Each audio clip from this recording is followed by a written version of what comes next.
Lucas capítulo 23, do verso 33 em diante. Exatamente.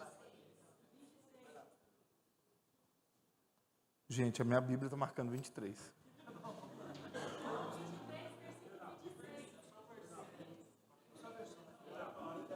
Eu estou lendo na Bíblia. Está marcado aqui, ó. Vou ler na Bíblia, para poder tirar a dúvida de todos. Aqui, ó. Quando chegaram a um lugar chamado Calvário. Acertou? Quando chegaram a um lugar chamado Calvário, ali crucificaram, bem como aos malfeitores, uma à sua direita e outra à sua esquerda.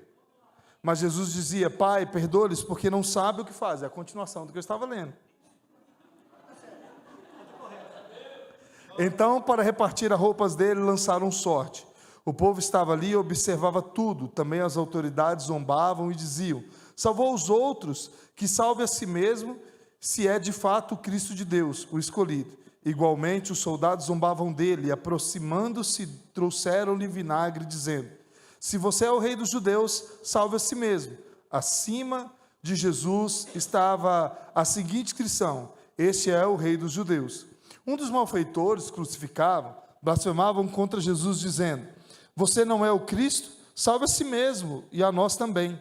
Porém, o outro malfeitor o repreendeu, dizendo: você nem ao menos teme a Deus, estando sob igual sentença?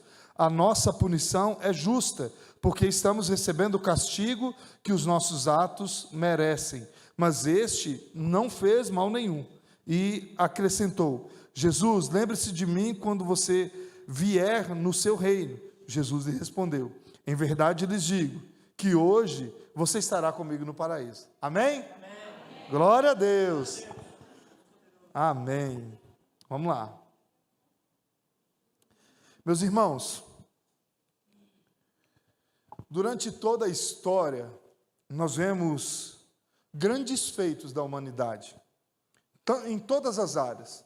Nós vemos contando histórias sobre monumentos que foram construídos quando nem existia a tecnologia. Nós vimos, por exemplo, as pirâmides do Egito, o próprio Coliseu sendo construído. Nós vemos também a contagem de vários e vários heróis na sua caminhada, que de fato faziam e aconteciam por aquilo que eles estavam. Nós vemos na Bíblia falando sobre Davi. Mas diante desses tão grandes e bravos homens que fizeram a história, que fizeram da medicina algo mais palpável, por exemplo, também, que trouxeram curas para diversas doenças, o que será de fato que acontece que venha nos trazer uma verdade salvadora? Será que esses foram os grandes feitos? Por exemplo, a cura de inúmeras doenças que para o homem antigamente era impossível. Será que se hoje aparecesse um laboratório e dissesse que existe a cura definitiva para todos os tipos de câncer, será que de fato haveria algo, isso seria algo maior que o ser humano um dia poderia ter feito? Eu quero te dizer que não, porque quando nós falamos acerca de Deus, todo ser humano tem consigo a consciência acerca de Deus. Ou seja, todo ser humano, desde a sua infância, ele consegue carregar consigo no coração uma imagem acerca de Deus em seu coração. Por isso, a importância de ensinar as crianças. Se você chegar para uma criança que nunca ouviu falar de Deus, ela vai ter uma noção de Deus, porque isso está guardado dentro de nós, está dentro do nosso coração constantemente. E Jesus era Deus, mas era também homem. E por ser Deus e também ser homem, ele tinha consigo a oportunidade de andar como nós andamos. Jesus passa pelos mesmos problemas que nós passamos. A história nos mostra, a Bíblia nos mostra esta verdade, que de fato Jesus andava como nós andamos. Ele teve os mesmos sentimentos, ele teve as mesmas dores. Isaías, no capítulo 53, diz que ele era homem de dores, que sabia o que de fato era padecer. A história nos mostra isso, a história da Bíblia nos mostra isso. Isaías 53, mesmo antes de Jesus nascer, já contava a história do servo sofredor. Servo esse que, ao contar ao seu povo, ao profetizar ao seu povo, ali na Babilônia eles achavam que o servo sofredor era o próprio Isaías, mas na verdade não era. Ele estava se referindo a alguém que ainda estava por vir. No capítulo 43 de Isaías também, ele aponta para uma grande luz que viria para poder transformar a humanidade, e essa grande luz também era se referido a Jesus. Cerca de 710 anos antes de Jesus, o profeta messiânico Isaías já apontava para ele, já apontava a sua vida, a sua obra, a sua caminhada, mostrando que de uma mulher nasceria sem pecado algum um homem que ensinaria às pessoas o caminho que elas deveriam andar, que arrastaria contigo multidões, e por onde ele passava, a sua misericórdia deixava rastros de amor e de compaixão para com o próximo. Aquele em que ensinava aqueles que o perseguiam, aquele que curava, libertava aqueles que estavam vivendo em cativeiro por muitos e muitos anos. Eles todos estavam vivendo o propósito de alguém que era Deus, mas também era homem. Mas o que esse propósito tem a ver? Porque esse grande feito desse Jesus, que era Deus, mas também era homem, fez tanta diferença sobre nossas vidas, capaz de nós termos a convicção, a certeza de que, por mais que seja inventado a cura do câncer, nada é maior do que o sacrifício que ele um dia fez por nós. Porque por nós, por mais que nós possamos olhar e ter a dificuldade de entender isso, porque a nossa mente, o nosso coração, tem um olhar muito terreno, nós também temos em nós uma certeza de que existe algo no porvir. Ou seja, Deus tem algo além daquilo que nós vivemos. E nós que somos cristãos, carregamos dentro de nós a convicção de que nós vivemos aqui na terra como peregrinos. Chegará um dia onde todas as coisas acabarão. E nisso nós iremos viver ou para a glória eterna de Deus, ou então para o sofrimento eterno. Isso é uma verdade. Existem dois lugares certos: ou nós iremos para o céu junto com o nosso Senhor, ou nós iremos para o inferno. Mas o homem poderia, por si, estar resolvendo o seu problema de infidelidade? O homem consegue chegar ao céu? É claro que não.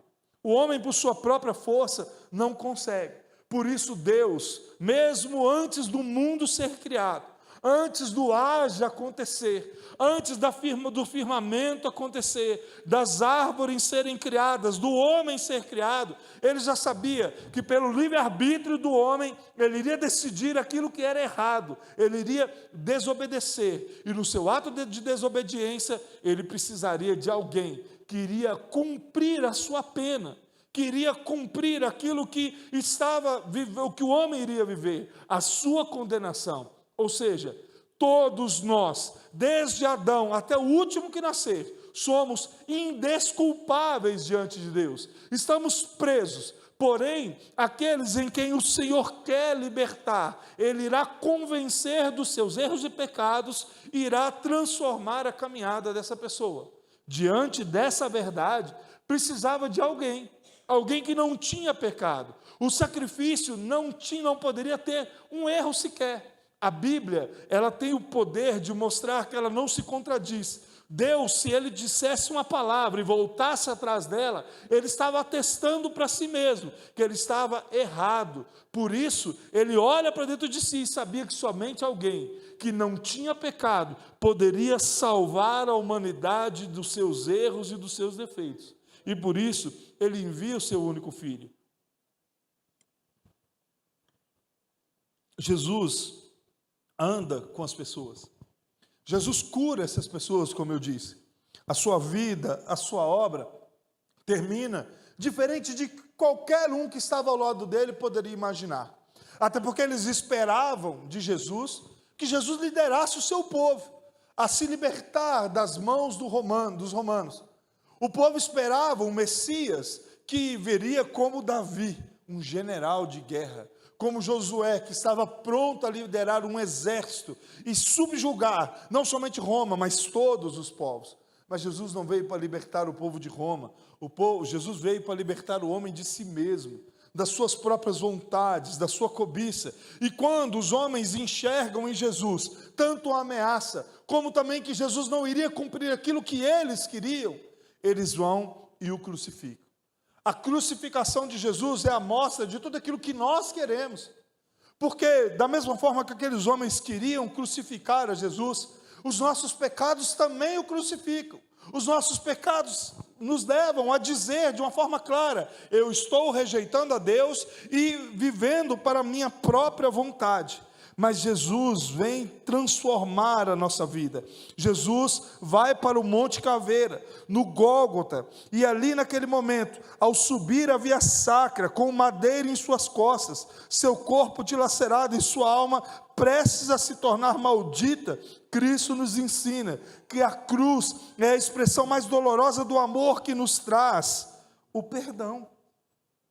Não foi através de uma palavra, não foi através de um ensinamento, mas foi através de uma atitude. Jesus vai ensinar aos seus discípulos e às multidões que o seguiam, que ele deveria cumprir os 10 mandamentos. E esses 10 mandamentos se resumiam em 2: amar a Deus sobre todas as coisas e o próximo como a si mesmo. Diante dessa verdade, Jesus começa a viver esse propósito. Porque ali naquela cruz, ele não tinha pecado algum, ele não tinha cometido erro algum, ele não tinha nada que o acusasse. Tudo aquilo que se levantaram contra ele era calúnia. Aquilo que Pilatos faz em lavar as suas mãos era a conivência com o erro. Ele não tinha nada, nós tínhamos tudo, mas mesmo assim, ele não desiste. E por amor a Deus, e por amor ao próximo, ele se entrega a cada um de nós. O verso 32 vai nos dizer assim: e também eram levados outros 2, que eram malfeitores, para serem executados com Jesus. Quando chegaram ao lugar chamado Calvário, ali o crucificaram, bem como aos malfeitores, uma à sua direita, outra à sua esquerda. Mas Jesus dizia: Pai, perdoa-lhes, porque não sabem o que fazem. Então, para repartir a roupa deles, lançaram sorte. Meus irmãos, para chegar até esse momento, não foi algo comum. Mateus vai nos dizer no seu evangelho que Jesus, ao chegar diante de Pilatos e estar condenado pelo povo e por Pilatos, por todos os sacerdotes, começa a sua via de tortura. Jesus já havia derramado suas gotas de sangue no Monte das Oliveiras, quando ele se coloca a orar, e a sua angústia era tamanha, que os seus poros não suportam, e do seu rosto começa a suar não água, mas começa a suar sangue. Jesus ora ao Pai, como nós vimos nos outros dias, e vai em direção ao seu destino. Ao chegar diante do momento crucial para a sua vida e para a minha vida, Jesus começa a sofrer aquilo que foi designado a ele, aquilo que havia sido designado, melhor dizendo, a Barrabás, aquele que de fato a cruz havia sido destinada. Eles colocam sobre a sua cabeça, uma coroa de espinhos,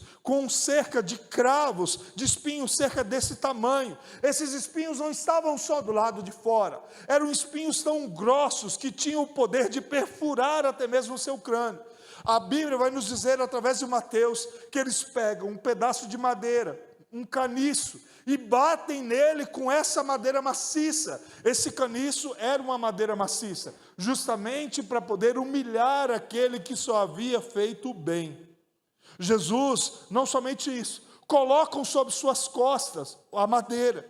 Jesus passa a carregar o seu corpo já dilacerado pelos chicotes, feitos por ossos de carneiro e pedaços de metais, que batiam sobre o seu corpo e arrancava pedaços dele, faz com que ele continue a sua caminhada, só que já sem força. Eles pegam um homem que havia vindo de Cirene, junto dos seus 2 filhos, e ali colocam para ajudar a carregar aquela cruz até no alto.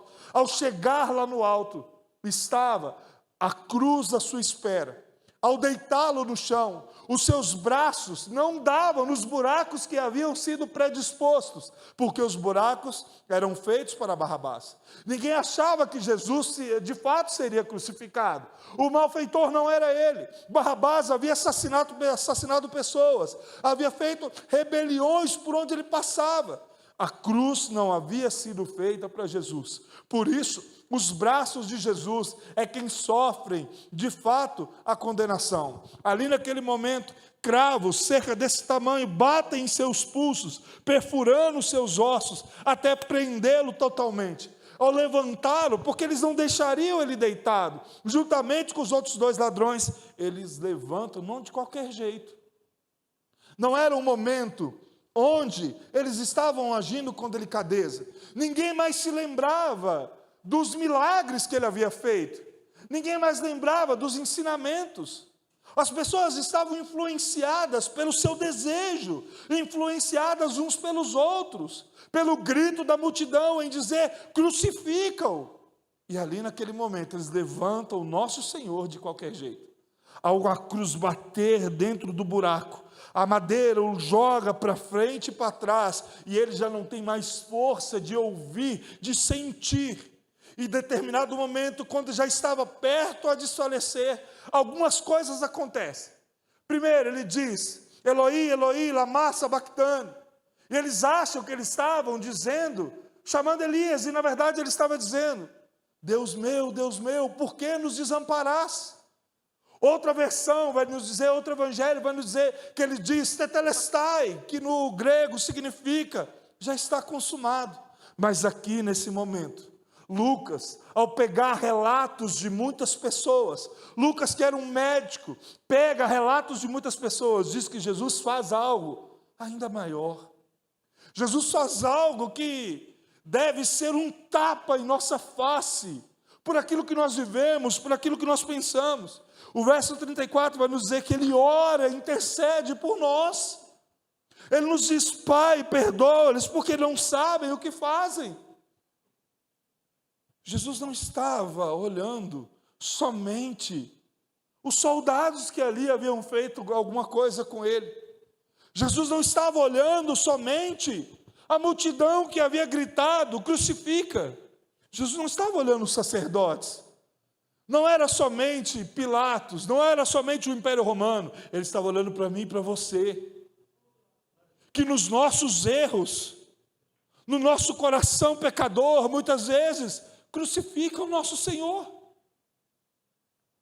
A Bíblia vai nos dizer que, quando ele diz, Eloi, Eloi, lama sabachthani, ele está dizendo: Deus meu, por que nos abandonaste? Por que me abandonaste? O próprio Pai, em outras palavras, se vira contra Jesus. Não porque o Pai era ruim, não porque ele era mau, porque ele era Deus, mas porque naquele momento, aquele que não tinha nenhum erro, se fez maldito por nós. Ele se cumpre a profecia, onde precisava se fazer maldito por nós. Todas as maldições, todos os pecados daqueles que estão em Cristo Jesus foram sobre ele. Aquele que era puro, santo, perfeito, que não havia errado, simplesmente estava totalmente imundo. Alguns estudiosos, alguns teólogos vão dizer que a maior dor de Jesus no Monte das Oliveiras, que o faz suar gotas de sangue, não era olhar com seu corpo físico e saber dos açoites que ele iria enfrentar. Não era saber da coroa de espinhos, não era saber da lança que perfurava por entre as suas costelas, mas era de saber que ele, como santo, puro, perfeito, como diz a canção, alvo como a neve, passaria a estar imundo pelos nossos pecados. Mas ele precisava cumprir, e por isso ele ora por cada um de nós, e eu chamo a sua atenção por isso. Qual é o nosso direito de guardar mágoa de alguém? Qual é o nosso direito de maldizer as pessoas? Nós sim queremos o bem de Deus, mas não queremos viver como Ele vive? Quando as coisas apertam para nós, Qual é as nossas atitudes? Quais são, melhor dizendo, as nossas atitudes? É de orar e interceder para que essa pessoa venha ter a sua vida transformada? Ou nós iremos viver da forma que nós achamos melhor de viver? O sacrifício que Jesus nos fez na cruz é algo que deve nos fazer viver o exemplo. Como eu disse, as palavras deles não eram palavras hipócritas. As palavras de Jesus não eram palavras que faziam com que ele se tornasse alguém, um demagogo qualquer, um filósofo qualquer, não. Jesus, aquilo que ele fala, ele cumpria. Ele falava de amor, ele vivia o amor. Ele falava de fé, ele tinha fé. Ele falava das coisas concernente ao reino, ele vivia todas essas coisas. Jesus ensinava sobre oração, mas estava em constante momento de oração com o Pai. Jesus falava sobre as Escrituras e constantemente estava nos cenáculos, nos tabernáculos, falando do amor dele. Porque, de fato, Jesus não era um filósofo qualquer. Jesus não era alguém que vinha trazer demagogia, mas ele traz a verdade do que como nós devemos viver. E por mais que doa na nossa vida, muitas vezes olhar para aqueles que nos perseguem e orar ao Senhor, para que o Senhor venha transformar essas pessoas e cuidar do nosso coração, nada na nossa vida será maior do que o sacrifício que Ele fez por nós. Sim, é um caminho de dor, mas é um caminho de vitória. É um caminho de transformação, é um caminho de mudança. Ele tem a atitude de interceder por nós. Ele não olha aquilo que eles fizeram com ele. Ele podia estar magoado lá no alto daquela cruz. Ele podia estar sentido, ele era homem. A Bíblia vai nos dizer, meus irmãos, que João vai nos dizer que Jesus fica sabendo da morte de Lázaro. E ao chegar diante de Marta e de Maria, elas falam com Jesus e Jesus chora. Jesus chora, não era por causa da incredulidade delas, mas Jesus chora por compaixão do seu amigo, porque ele era homem, era o Jesus humano ali naquele momento. Mas nesse momento, Jesus não olha os seus sentimentos. Jesus não dá vazão àquilo que ele poderia fazer. O próprio João fala: Senhor, posso orar para poder cair fogo nesse povo rebelde? Ele poderia ter feito isso. Ele poderia ter orado ao Pai e falado: destrói tudo e vamos viver eu, o Senhor e o Espírito. Porque nós somos um só, e nós somos satisfeitos em um só. Mas Deus olha para nós. Jesus olha para nós por misericórdia. Ele diz: Pai, perdoa-lhes porque eles não sabem o que fazem. Meus irmãos, o que nós estamos vivendo? A Bíblia vem nos mostrar que a cruz é a expressão mais dolorosa do amor que nos trouxe o perdão. Esse gesto de amor é de fato amar a Deus sobre todas as coisas e o próximo como a nós mesmos. Ele vem nos mostrar o quanto Ele cuida de cada um de nós. Ele vem nos mostrar que, mesmo na última hora, Ele é um Deus pronto a perdoar aqueles que são convencidos pelo seu próprio Espírito. O verso 39 em diante vai nos dizer assim: um dos malfeitores crucificado blasfemava contra Jesus, dizendo: você não é o Cristo? Salva a si mesmo e a nós também. Porém o outro malfeitor o repreendeu, dizendo: você nem ao mesmo teme a Deus, estando sob igual sentença? A nossa punição é justa, porque estamos recebendo o castigo que os nossos atos merecem, mas este não fez mal nenhum. E acrescentou Jesus: lembra-se de mim quando você vier no seu reino. Jesus respondeu: em verdade lhes digo, que hoje você estará comigo no paraíso. Jesus está na pior sentença de toda a história. A história nos conta que somente aqueles que cometiam os piores pecados, os piores momentos, os piores assassinatos, aqueles que eram os piores malfeitores, eram designados pela cruz. Somente esses estavam direcionados para a cruz. esses que eram as piores pessoas da humanidade, eles eram presos, eles eram subjugados e eles eram levados à cruz. Ali naquele momento, eles não olham para si, em seu desejo de vontade, simplesmente começa a querer Jesus por aquilo que ele poderia dar. Ele não tem arrependimento dentro do seu coração. Ele olha para si e tem a oportunidade de se arrepender, vendo o Filho de Deus ali no meio. Mas não, ele está voltado para Deus, buscando aquilo que ele pode dar. Quantas vezes nós não somos dessa forma? Jesus, me dá a tua bênção. Eu só vou participar de tal coisa para me ser abençoado, porque eu preciso da bênção de Deus. Nós precisamos de Jesus, meus irmãos. Ele é tudo que nós precisamos. Se nós estivermos nele, nada irá nos faltar. Porque a bênção está em viver o propósito dele, em conhecer a ele, em nos relacionar com ele. Estar com Jesus significa, mesmo nos piores momentos, compreender que ele está cuidando de todas as coisas. Esse é o propósito da vida. O restante das coisas que vem para nós é apenas a bênção nos acompanhando. Porque o próprio Deus nos diz que as bênçãos, elas vão atrás daqueles que obedecem. Nós não precisamos nos preocupar com isso. Nós precisamos nos preocupar em ter uma vida relacional com Jesus constantemente. Um dos malfeitores crucificados blasfemavam contra Jesus, dizendo: você não é o Cristo? Salve a si mesmo e a nós também. Ele não queria Jesus por aquilo que Jesus era. Ele não olhava para Jesus como Filho de Deus. Ele não olhava para Jesus como Messias.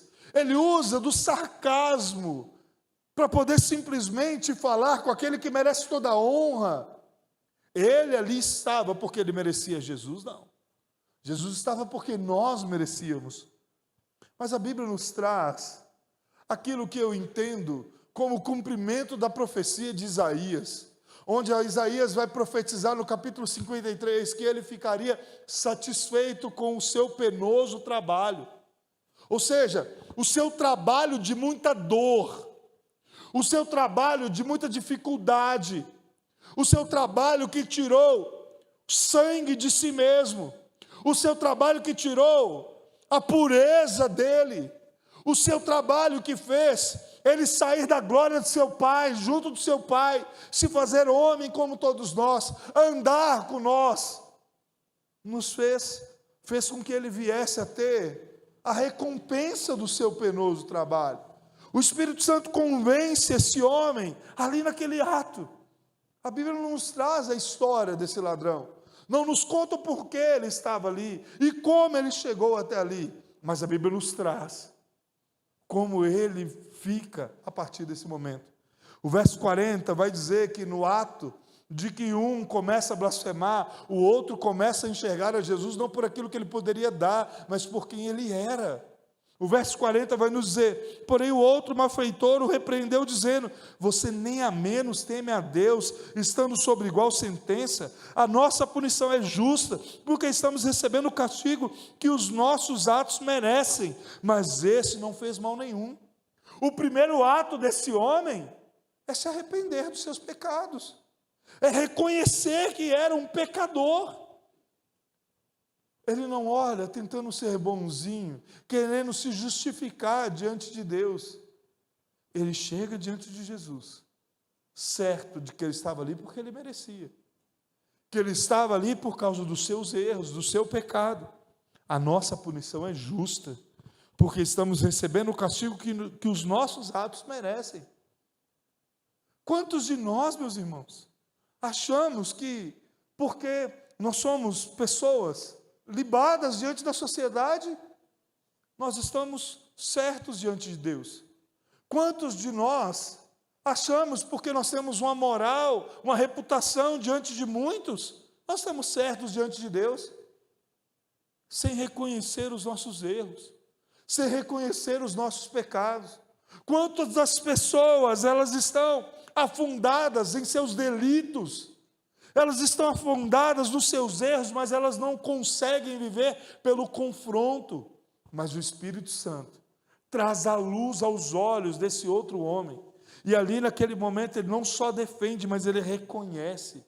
E é isso que o Senhor espera de nós. O Senhor está esperando de nós que nós possamos a deixar as desculpas de lado. Senhor, eu fiz por causa disso. Não, Senhor, eu fiz isso é por causa da minha criação. Eu fiz isso é por causa do meu estado psicológico. Eu quero te dizer uma coisa muito clara. Pare de levar justificativa para Deus e dobre os seus joelhos em arrependimento. É isso que Ele espera de cada um de nós. Reconheça, eu fiz isso porque eu carrego dentro de mim uma natureza que me vai fazer todos os dias pender para aquilo que é errado. Por isso eu dependo do Senhor. Por isso, Ele diz, lembre-se de mim quando você vier no seu reino. Esse homem está dizendo, em outras palavras, Jesus, eu não consigo, mas o Senhor pode me levar para junto do teu reino.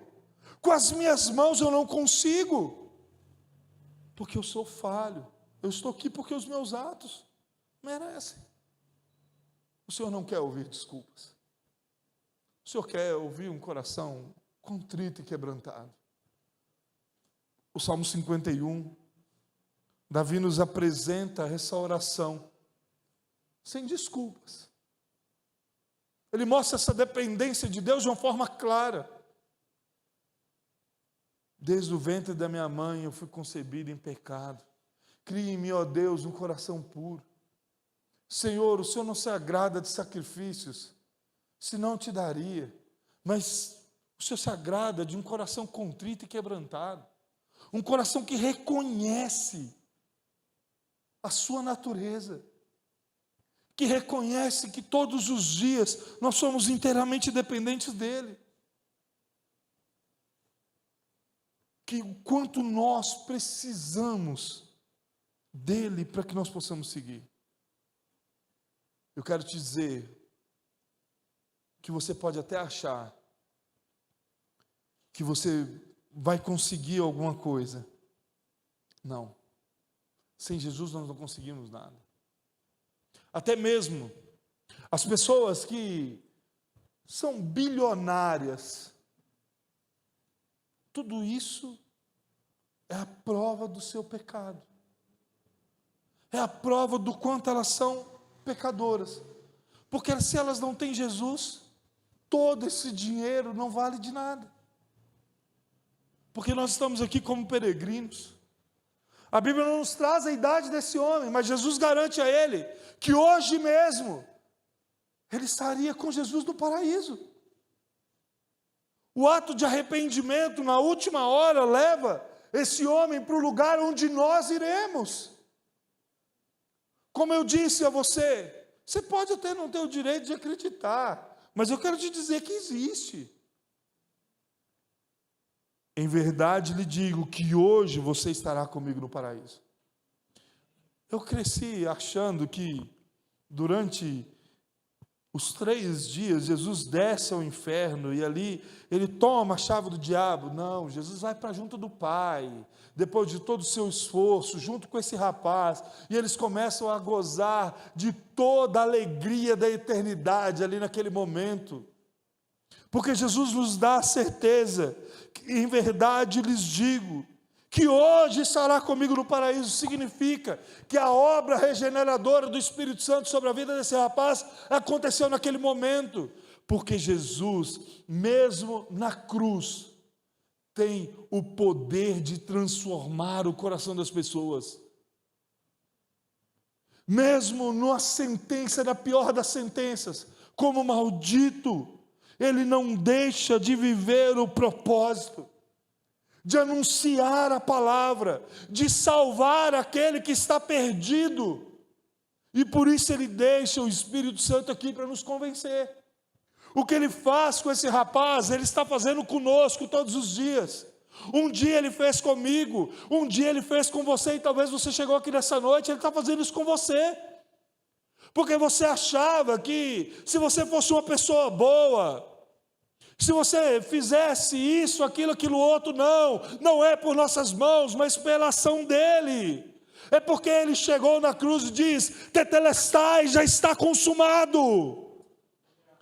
o cordeiro foi imolado, o sangue foi vertido, e não há nada que possa mudar aquilo que o Espírito Santo faz em nossas vidas, porque Ele está dando a Jesus o fruto do seu penoso trabalho. Eu não sei como você chegou aqui nessa noite, mesmo você que está na igreja há muitos anos, mas eu quero te dizer que hoje é noite de você olhar para você e pensar: eu não posso, eu não consigo, mas eu dependo e eu necessito,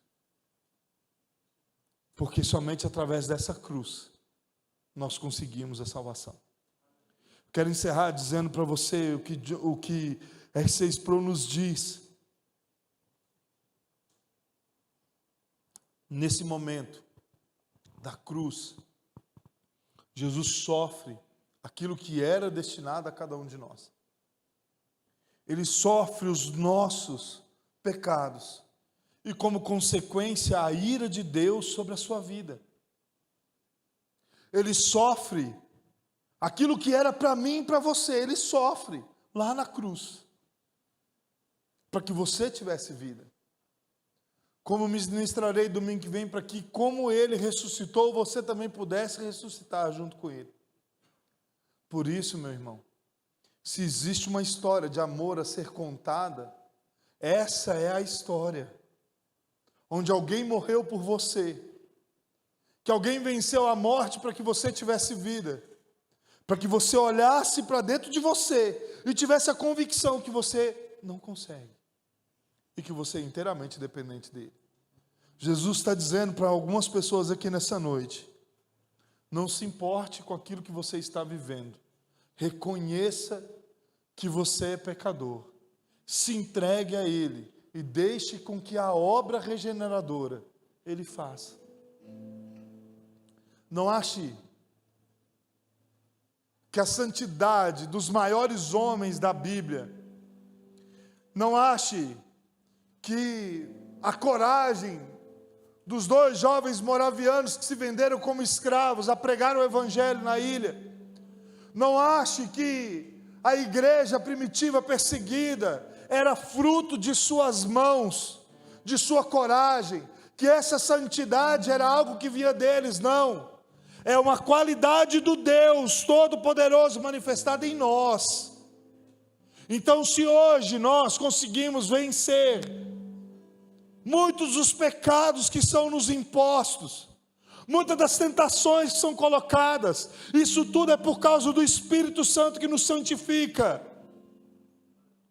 E é Ele que irá nos sustentar por toda a eternidade. É Ele que vai nos manter fiel por toda a eternidade. Porque Ele nos cria, Ele nos salva e Ele nos sustenta para vivermos para a glória dEle, não somente aqui, mas por toda a eternidade. Não foi de graça. É graça, mas ela não foi de graça. Teve um preço no corpo, um preço na alma, que dilacerou o homem, que tirou dele tudo aquilo que ele viveu, não somente por uns dias, mas por toda a eternidade, que o acusou injustamente. Você se sente injustiçado muitas vezes? Quero te dizer, meu irmão, que Jesus sofreu por você aquilo que era seu. Quando o Pai poderia te fulminar, te jogar no inferno, Ele olha para você e vê o Cristo crucificado. Ele vê o seu Filho crucificado e por isso Ele não nos mata. Porque Ele olha para nós e pensa: não, eu não posso tocar no Toninho porque eu vejo nele o que o meu filho fez por ele. Eu vejo o sangue do meu filho correndo nas veias dele. O Espírito Santo vai naquele que nunca ouviu, aquele que sempre negou, e ele ouve uma palavra e fala: esse aqui também, desde a fundação dos séculos eu já tinha o visto, então vem para junto de mim. O Espírito Santo olha para esse rapaz e ele sabe que desde a fundação dos séculos ele estaria ali naquela cruz ao lado de Jesus, e que ele iria ser convencido naquele momento para dar a Jesus para Jesus, estando mesmo na pior situação, sair satisfeito e dizer: tetelestai, já está consumado. A igreja é dos fracos. A igreja é o lugar daqueles que olham e falam assim: eu não consigo. A igreja é o lugar daqueles que olham para si e têm a certeza de quando eu estou fraca, aí é que eu estou forte, porque o poder de Deus se aperfeiçoa na minha fraqueza. Ah, se não fosse as misericórdias do Senhor, nós já teríamos sido consumidos. Se coloque de pé. Ouça uma canção.